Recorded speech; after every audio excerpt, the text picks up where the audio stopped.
Hello friends, कैसे हैं आप लोग? उम्मीद करता हूँ आप सब लोग बखैरियत होंगे। आपका दोस्त इकराम खान एक बार फिर आपके साथ एक नया दिलचस्प टॉपिक लेके आया है।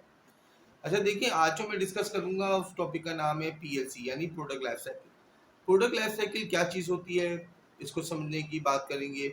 इसमें कोशिश करेंगे कि इसमें जो है वो एक्सप्लेनेशन ऐसी हों जो नॉर्मल लाइफ से रिलेटेड हों, ताकि आप लोगों को इसका कॉन्सेप्ट समझ में आ सके। देखिए, प्रोडक्ट लाइफ साइकिल के अंदर यानी पीएलसी ग्राफ के अंदर एक ग्राफ होता है बेल टाइप का, यानी शुरू होता है यूं और फिर यूं जाके। ये आप ग्राफ जो है आप गूगल के अंदर सर्च करके बड़ी आसानी से देख सकते हैं। प्रोडक्ट लाइफ साइकिल के बारे में जाहिर बात है वही लोग समझने की कोशिश करेंगे जो इससे रिलेट करते हैं, और जो स्टूडेंट्स हैं यूनिवर्सिटीज़ के और उनका मार्केटिंग और इससे रिलेटेड काम है, तो उनको अच्छी तरीके से पता होगा इससे ग्राफ कैसा होगा, और जिनको नहीं पता वो जा करके गूगल करके सर्च कर सकते हैं। देखिए, जिस तरीके से एक इंसान वजूद में आता है, छोटा होता है, फिर ऐसे-ऐसे बड़ा होता है, फिर एक जवान ताकतवर इंसान बनता है, फिर उसके बाद बुढ़ापे की तरफ आता है और एक टाइम पे ख़त्म हो जाता है। ये जितने भी बिज़नेस कॉन्सेप्ट्स हैं, मैनेजमेंट कॉन्सेप्ट्स हैं, ये रिलेट करते हैं हकीकती ज़िंदगी के साथ। बिल्कुल हमारी ज़िंदगी की तरह इनके भी कुछ रूल्स होते हैं, कुछ ज़वाबित होते हैं, और ये बहुत रियल मिलते-जुलते होते हैं। तो देखिए, जिस तरह से मैंने बताया कि एक इंसान जब वजूद में आता है तो बहुत नाजुक सा छोटा सा होता है, इसकी केयर की जाती है। पेरेंट्स जो है उसकी केयर करते हैं, उसको एक बड़ा ताकतवर और एक दरख्त बनाते हैं। इसी तरह जब कोई प्रोडक्ट वजूद में आती है, जब कोई प्रोडक्ट लॉन्चिंग की पीरियड में होती है, तो वो ग्राफ जो स्टार्ट होता है यानी आपका प्रोमोशनली पीरियड, वो खर्चे वाला पीरियड होता है उस प्रोडक्ट के लिए। उसमें टाइम चाहिए होता है इन्वेस्टर को कि वो आहिस्ता-आहिस्ता उसको ग्रोथ होती है उसकी, फिर मैच्योरिटी पे पहुँचता है, फिर मैच्योरिटी के बाद डिक्लाइन पे आना शुरू होता है। देखिए, जो सबसे ज़्यादा इम्पोर्टेंट चीज़ है इस ग्राफ के अंदर वो ये है कि प्रोमोशनल पीरियड ये उसका स्टार्टिंग फेज़। स्टार्ट से जब वो कोई प्रोडक्ट आप लॉन्च करते हो तो ज़ाहिर बात है वो एकदम से वो जो है ग्रोथ नहीं होती, ना एकदम से वो मैच्योरिटी पे आती है, वो आहिस्ता-आहिस्ता टाइम टेकिंग है। और बस यही फेस है किसी भी प्रोडक्ट का जिसमें सबसे ज़्यादा हमें मेहनत करनी होती है अपनी आइटम्स को लोगों तक पहुंचाने के लिए, अपनी चीज़ों को बताने के लिए। और फिर एक टाइम आता है उस प्रोडक्ट के अंदर आप ग्रोथ देखना शुरू कर देते हो। जब ग्रोथ देखना शुरू करते हो तो फिर वो आपके लिए प्रॉफिटेबिलिटी देना शुरू बढ़ती है। अब इसको एग्जाम्पल से समझते हैं।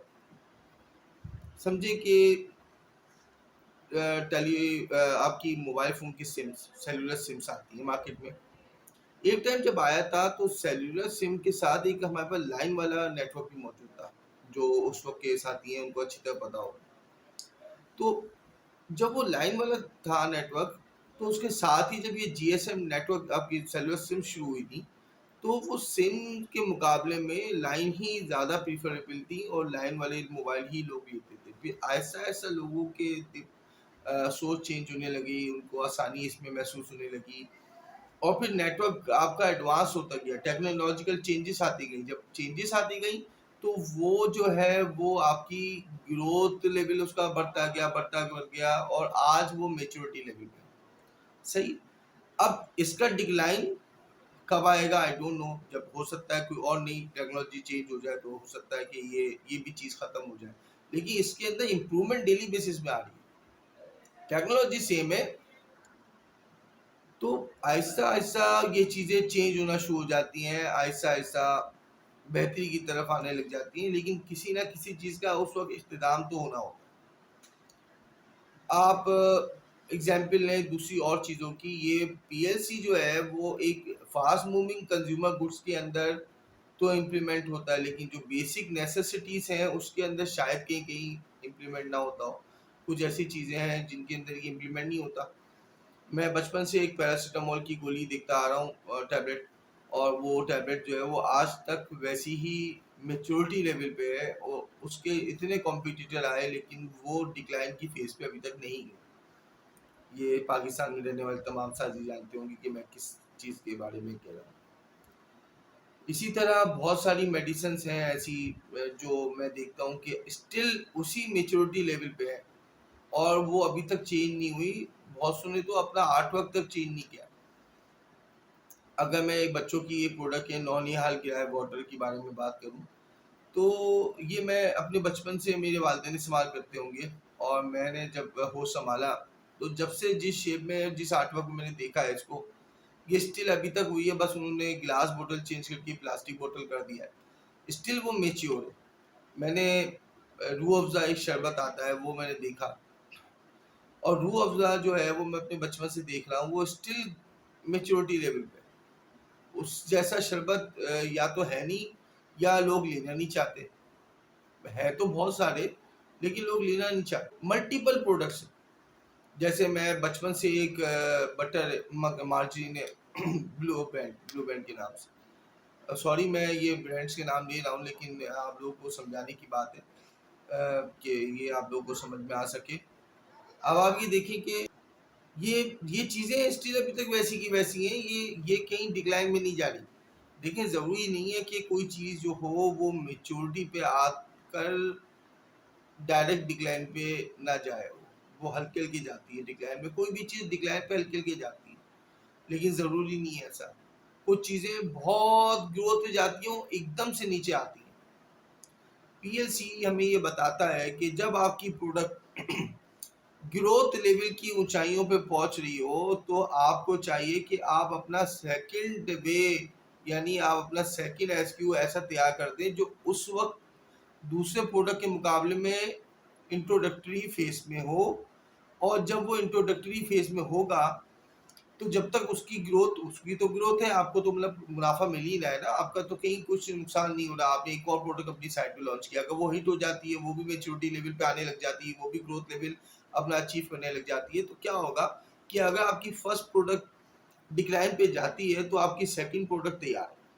आप ये नोकिया की मिसाल ले लें। नोकिया के सेल फोन क्यों चेंज, वो क्यों उनका मेच्योरिटी से डायरेक्ट डिक्लाइन पे गए? क्योंकि उन्होंने इस चीज़ को शायद समझा ही नहीं कि मार्केट में टेक्नोलॉजिकल जो चेंजेस हो रही हैं, उसको एक्सेप्ट कर लेना चाहिए। मैं आपको फिलिप्स इलेक्ट्रिकल इंडस्ट्रीज की एग्जांपल दे सकता हूँ, जो पाकिस्तान में ही है। एनर्जी सेवर्स में वो नहीं आए, बल्ब में ही रहे, ट्यूबलाइट में ही रहे, और जो सेवर्स आ गए और डिफरेंट किस्म की चीज़ें चेंज हो रही थी उस वक्त के हिसाब से, क्योंकि पाकिस्तान में पावर क्राइसिस था, तो लोग अवॉइड करते थे कि बल्ब लगाए। बहुत कम होता गया रुझान लोगों का, लेकिन उन्होंने चीज़ को उस वक्त समझा जब बिल्कुल ही उनके हाथ से सब चीज़ें निकल गई थी। उन्होंने उस वक्त भी कोई चेंज करना नहीं समझा, क्योंकि जब तक सीओडीएस इतनी इंक्रीज हो, उनकी प्रोडक्शन एक्सपेंसेस इतने ज़्यादा हो गए थे यहाँ पर, तो उन्होंने वाइंड अप करना पड़ा। बहुत सारी ऐसी ऑर्गेनाइजेशन जो टीवी बनाती थी, वो जो चेंज नहीं हुई आपकी एलईडीज और डिफरेंट चीज़ों में, वो ख़त्म हो गई, बंद हो गई। यहाँ पर लुमिनर का एक ब्रांड था, और पैनासोनिक था जो टीवी के अंदर था, और बेशुमार ऐसी चीज़ें थी, तो सब खत्म, ऑब्सलीट हो गई। आपके टाइपराइटर वाले कहाँ गए? आपके कैमरे वाले, जो कैमरे जो पहले रील डल के और जो पिक्चर ली जाती थी, अब आप देख लें, उनमें से बहुत ऑर्गेनाइजेशन इस वक्त ऑब्सलीट होकर ख़त्म हुए, लोग नाम भूल गए उनका। केस स्टडी के तौर पे वो किताबों में नज़र आती हैं, या फिर जो पुराने लोग हैं वो डिस्कस कर रहे होते हैं। जो चेंज नहीं लेके आता अपने अंदर, वो एक ना एक दिन इख्तिताम पजीर हो जाता है। ये चीज़ हमने अंडरस्टैंड करनी चाहिए। आपकी ग्रोथ का आपको एडवांटेज लेना चाहिए, आपका ब्रांड का आपको एडवांटेज लेना चाहिए। आपका ब्रांड जो है वो आपके सेकंड प्रोडक्ट को सपोर्ट करेगा। लेकिन जब आप खत्म ही हो जाओगे, तो फिर क्या कर सकते हो? फिर तो कुछ नहीं कर सकते ना। तो ये चीज़ बिल्कुल क्लियर हो गई कि आपका ब्रांड का नाम आपको नई प्रोडक्ट में लॉन्चिंग में मदद दे सकता है, उसको ग्रोथ लेवल पे लाने में मदद दे सकता है। आए दिन क्या आप एक ही को लेके चलो और जिद में अड़ जाओ कि बस मैंने इसी को आगे बढ़ाना है और इसी में ग्रोथ करनी है। आपने कंटिन्यूस इम्प्रूवमेंट करनी पड़ेगी। जब तक आप कंटिन्यूअल इम्प्रूवमेंट काइजन को इस पे नहीं इम्प्लीमेंट करोगे, तो आपका डिक्लाइन यकीनी है। कुछ चीज़ें फितरी हैं जहाँ पर चेंज नहीं हो सकता। जैसे इंसान जिस हालत में मैं आज हूँ, मैं आने वाले 10 साल में शायद ऐसा नहीं होऊंगा, मुझे अपने कल का नहीं पता।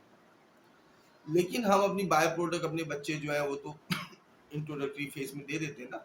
फिर हम डिक्लाइन पे जाते हैं, वो ऊंचाई पे आते हैं, तो फिर वो ऊंचाई पे जाते हैं, फिर वो ढलान पे जाते हैं, तो उनके बच्चे आगे आते हैं।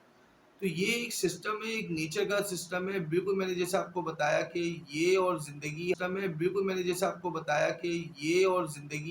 बिल्कुल मिलती-जुलती है।